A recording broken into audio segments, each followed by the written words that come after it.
Thank you for joining us again. The last time we had a discussion and we were talking about will your pension be enough? And part of what we said we're going to do today is have a brief discussion on how do you build a portfolio that is sustainable, that can continue to pay you for the rest of your life.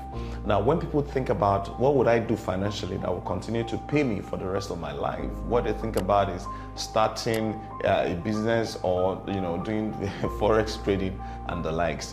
A lot of time when people build a long-term strategy on those kind of high-risk assets, it tends to actually fail. So the question is, how do you build a portfolio that is safe and that is sustainable? And we're going to approach it from the real estate, using real estate example, like I've drawn on the board. We're going to approach it as if you want to build a house. But before I launch onto how you should structure your investment portfolio, the first thing I would ask you to do is to understand what your risk profile is. A lot of people never take time to understand what exactly is my risk profile, which is why you find out, I'm sure it's happened to you before, that you invested in stock market and then immediately the stock price started going down, you quickly sold. Or you invested in one particular entity, immediately started going down, you threw away your investment and you made a promise that you will never invest in that kind of instrument again. Those are some of the issues when you don't understand what your risk profile is. So the first step is do a risk assessment. And for those who might be interested in doing a risk assessment, there's a URL at the base of this video. Just click on it. It will take you to a page where you can do a brief assessment of what your risk profile is. And then it will also provide you what kind of portfolio will fit. For some of us watching me, some of us are conservative. What it means is you need to actually invest in more conservative instruments. Some are moderately conservative, some are high risk. All these things plus the age you are starting your investment are the key thing you need to understand first. There's this maxim by the Chinese philosopher, I said, know thyself. That is the number one tool to building an investment portfolio. So let's assume that you've gone to that, you've clicked on this link, you've gone to do your risk assessment, and then you are back to say, now I am moderately conservative. How do I build a sustainable investment? Let's approach it from a building ritual. We call this thing asset allocation. It means that how much of your money should you allocate to this class of asset, to that class of asset, and to those class of asset.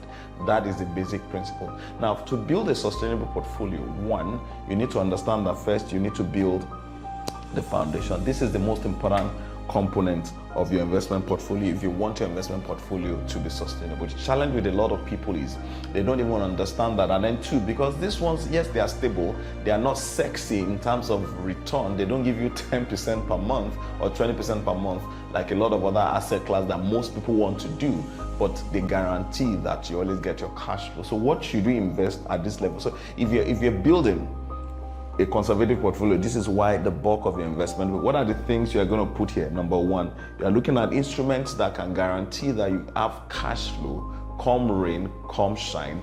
There's nothing, the economy can go up and down, stock market can go up and down, but you can guarantee that this instrument will provide the return that you need. So what are those examples of instruments that will be in this category? We call them fixed income instrument. Fixed income instrument are instrument that the return is guaranteed. Bond is one of them, particularly federal government sovereign bonds and maybe municipal state bonds. You want to actually start putting your cash in this one. And then apart from that, fixed deposit also will fall into this category. Investment in treasury bill will fall into this category.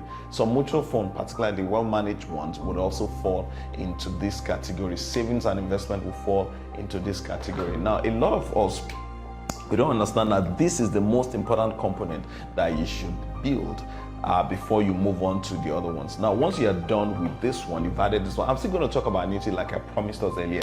Annuity actually will fall into this category. Maybe we should take time to discuss annuity briefly. An annuity is you pay a fixed sum of money for an agreed period of time. Let's say you're 20 years, you go to insurance and you want to buy an annuity. It says, look, every month you are going to pay me 5,000 naira for the next 20 to 25 years.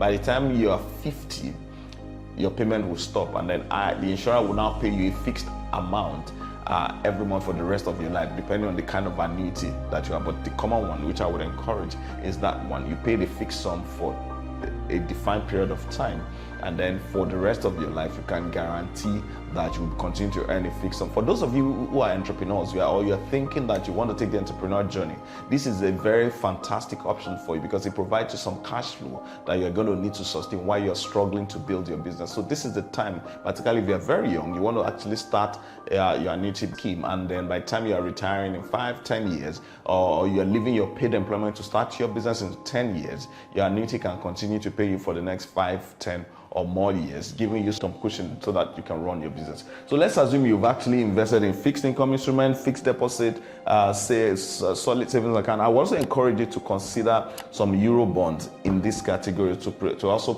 provide an edge against the relative loss in the value of the naira. Here, what are those instruments you put here? This is where you start the business you want to start, because the business comes at higher risk than this instrument. So you want to start your business here. Maybe you're starting a small to medium scale enterprise or whatever it is you're starting, and then real estate will fall into this category, and then stock. This is where you invest in stocks or equity.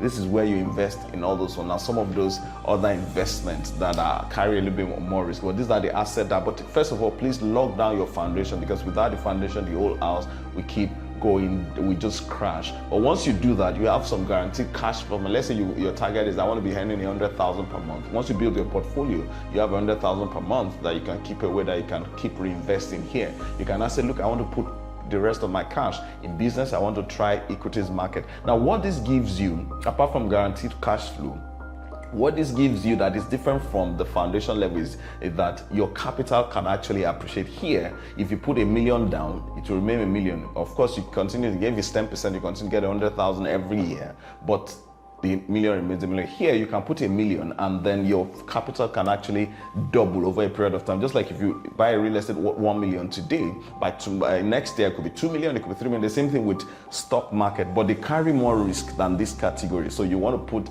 so if you're running a conservative portfolio, you can say 50% of my investment will come here, 40% of my investment will come into setting up businesses, or investing with friends to set up a business, buying a real estate, or investing in stock market, and so on and so forth. And then that is the second level that you will consider in terms of creating your sustainable portfolio. Here is where you take all the risk. Once you've locked down this, you have a target here, you've achieved a target here, and here you want to now say, look, I have extra cash, I'm getting cash flow, my capital is growing, I want to invest a little in instruments that can actually give me more return, even though the risk is much higher. What are those instruments that could be here? This is where private equity comes in, speculations in terms of real estate come in. I would even say that forex trading will come into this particular category. Those are kind of investment that will come here. Now, this is the category of this investment. They can multiply your money very fast, but also you can lose your money very fast. So you want to be careful when you're doing this, and you want to actually have your foundation solid here. Have some investment in businesses, real estate, and stock that is performing well, and then whatever extra you have, you want to put it there, knowing that even if you lose this one, you have this. Even if you lose this, you have it. That is the concept of asset allocation. I'm sure we can't finish the concept of asset allocation today. So what I'm going to do is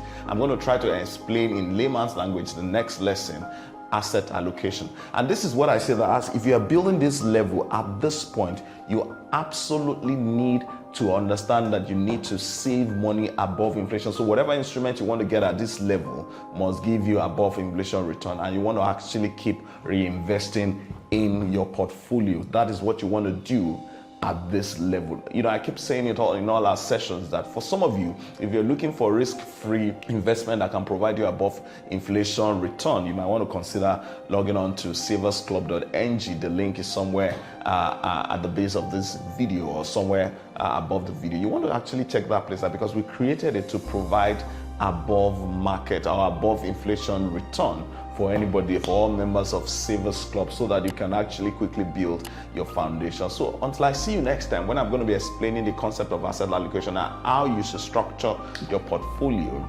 have a wonderful time.